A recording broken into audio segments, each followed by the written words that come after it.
saya percaya ada. Di mana Tuhan itu berada waktu menjadi manusia? Dia bertakhta di surga. Nah, Oh, berarti tidak jadi manusia dong karena masih ada Tuhan. itu yang susah. Kalian tidak akan pahami itu. Kenapa?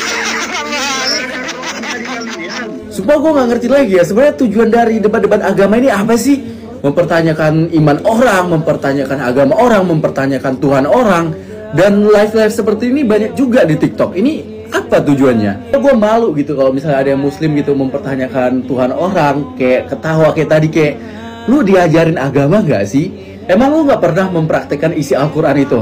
Jangan dibaca aja, diterapkan di kehidupan sehari-hari. Sudah sangat jelas lakum dinukum waliyadin, untukmu agamamu, untukku agamaku. Dan lebih parahnya lagi ada pula oknum ustadz yang ikut-ikutan. Debat-debat kayak gini tuh nggak perlu, biarkan orang lain menyembah apa yang mereka sembah. Selama itu nggak menyenggol agama kita, biarkan mereka menyembah Tuhan mereka. Kurang jelas apa lagi isi ayat ini coba. Dan janganlah kamu memaki sesembahan yang mereka sembah selain Allah, karena mereka nanti akan memaki Allah dengan melampaui batas tanpa dasar pengetahuan. Nah cobalah nanti gara-gara video kayak gitu ada orang yang memaki agama awak nggak mungkin diam aja ya kan? Karena pemicunya ini orang-orang kayak tadi itulah tahap hidupnya. Nggak usah ribetin agama orang lain, mending kita fokus aja beribadah. Cocok. Shalom, salam sejahtera bagi kita semua. Om Swastiastu, Namo Buddhaya, salam kebajikan. Dan demikianlah cuplikan videonya saudara-saudara sekalian sebagaimana sudah kita dengarkan secara bersama-sama. Dan karenanya untuk meresponnya mari kita baca dulu dalam kitab 1 Petrus pasal 3 ayat yang ke-15 hingga ke-16 dikatakan bahwa tetapi kuduskanlah Kristus di dalam hatimu sebagai Tuhan dan siap sedialah pada segala waktu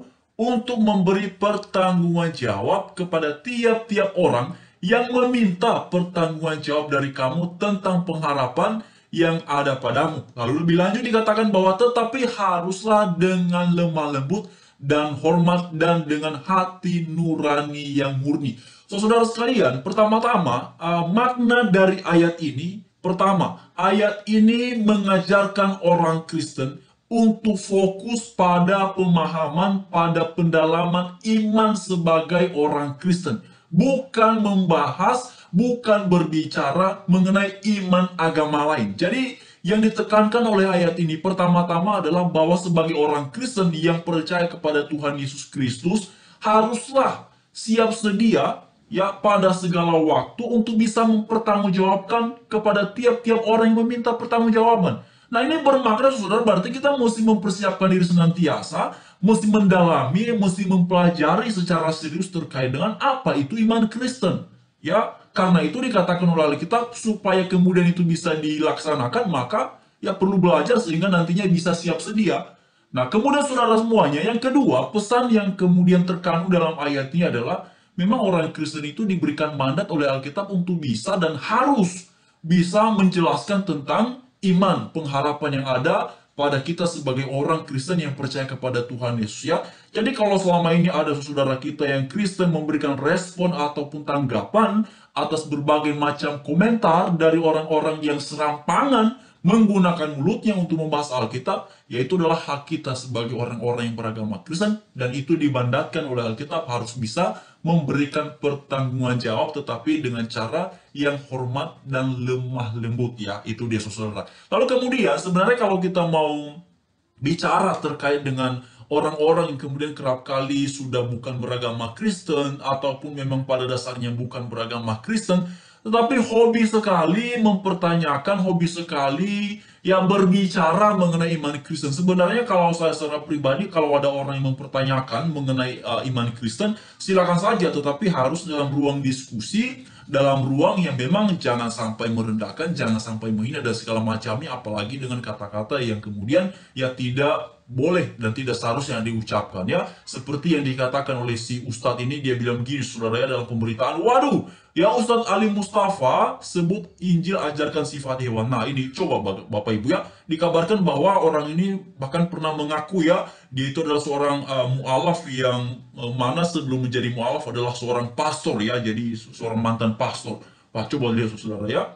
Mungkin saudara ada yang pernah menyimak mendengar video dari Ustadz itu ya, dan memang luar biasa ya. Dia yang bicara Yesenia, dia bicara Alkitab aja sebut namanya aja udah salah, sebut pasalnya aja udah salah, ya, tetapi mengakunya pakar Injil, ahli Injil, ya. Saudara mungkin pernah ya melihat video-videonya ataupun berita-beritanya. Lalu kemudian beberapa waktu yang lalu orang yang kerap kali juga berbicara mengenai iman Kristen itu bahkan diejawantahkan dalam satu tindakan yang sangat-sangat jauh dari keadaban. Itu adalah seorang mualaf yang bernama Agustan, ya. Walaupun dia sudah almarhum, saudara, ya, dia sudah meninggal ya setelah tidak lama ya setelah dia pantatin Alkitab. Waktu itu kan viral sekali videonya, ya. Dia memberikan sebuah challenge, ya, kira-kira apa yang akan terjadi atas dirinya ketika dia melakukan hal tersebut. Dan memang dalam waktu 1 bulan, ya, dia tidak meninggal, tetapi apa yang terjadi kita melihat bahwa dia mengalami yang disebut dengan kesehatannya menurun, ya.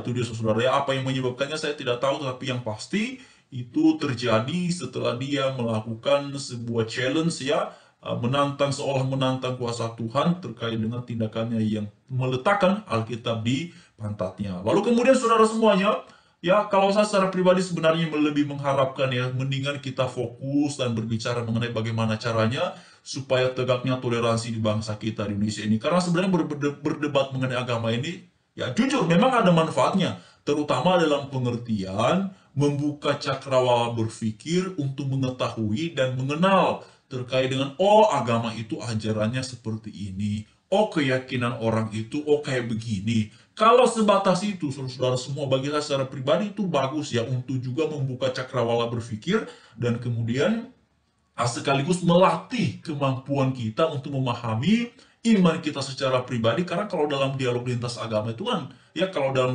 dialog lintas agama yang fair, yang dua arah, ya, selain daripada bertanya, ya, juga harus bisa ditanya, ya. Oleh karenanya perlu juga untuk mendalami iman secara pribadi supaya nanti juga bisa menjelaskan. Tetapi kalau tujuannya adalah untuk membuka wawasan berpikir, ya, itu bagus. Tapi kalau kita perhatikan dalam cuplikan video yang tadi itu memang itu sudah jauh, ya, sudah jauh dari tujuan yang seperti itu, ya.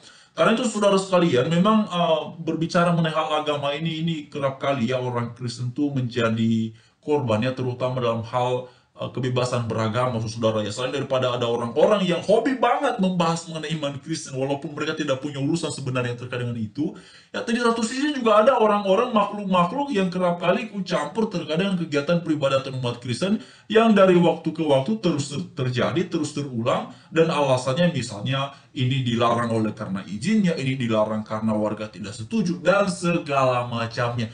Dan ini semua terjadi di tengah-tengah kita meyakini dan percaya terkait dengan amanat konstitusi bahwa kebebasan beragama di Indonesia ini dijamin oleh konstitusi dan itu adalah hak dari tiap-tiap warga negara. Oleh karena sebenarnya beragama ataupun beribadah itu adalah hak warga negara, maka tugas negara sendiri untuk memastikan, ya, bahwa itu benar-benar terejawantahkan dan hak itu secara utuh diperoleh oleh warga negara.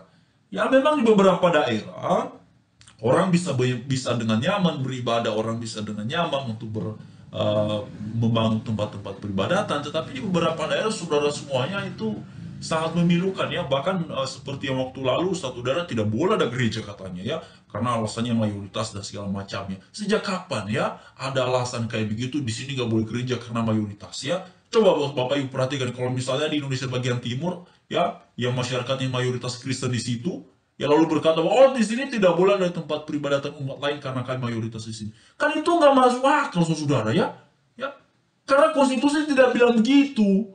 Pancasila dalam sila yang pertama bilang apa? Ya, ketuhanan yang Maha Esa. Silanya yang kelima, kemanusiaan yang adil dan beradab, bukan pasalnya yang kelima. Itu yang kedua tadi, istilah yang kedua. Tapi istilahnya yang kelima adalah keadilan sosial bagi seluruh rakyat Indonesia, bukan keadilan bagi penganut agama yang jumlahnya mayoritas. Ya, nah, itulah situasi kehidupan bermasyarakat dengan keanekaragaman yang kita miliki, terutama dalam konteks keberagaman agama. Dan itu memang sesuatu yang sangat memilukan. Oleh karenanya saya pikir saudara semua apa yang tadi disampaikan oleh Mas Yai yang sudah bicara dalam cuplikan video yang sudah kita dengarkan, itu bagus, ya. Jadi saya juga setuju sekali dengan itu, saudara. Memang lebih baik begitu, ya, ngurusin ibadah dan keyakinan beragama masing-masing. Dan saya himbau juga ini, ya, kayaknya Kainama mualaf-mualaf yang lain tuh perlu, ya, belajar dari pemuda ini, ya. perlu belajar dari pemuda ini supaya lebih serius justru memperdalam dan mendalami iman, karena Kainama sudah bukan lagi Kristen, tapi saya lihat saudara videonya lebih sibuk membahas mengenai iman Kristen ya, daripada yang membahas mengenai kitab sucinya yang hari ini dia sudah beragama Islam, berarti kitab sucinya adalah Al-Quran ya. Saya melihat Kainama justru lebih sibuk membahas mengenai Bible, lebih sibuk membahas mengenai Tuhan Yesus ya, daripada videonya mengenai dia membahas tentang imannya yang sekarang ya. Sekian untuk sesi ini, jadi saya pikir ini sudah sangat jelas, dan mari terus mendukung tegaknya toleransi di bangsa kita di Indonesia. Shalom, salam sejahtera bagi kita semua.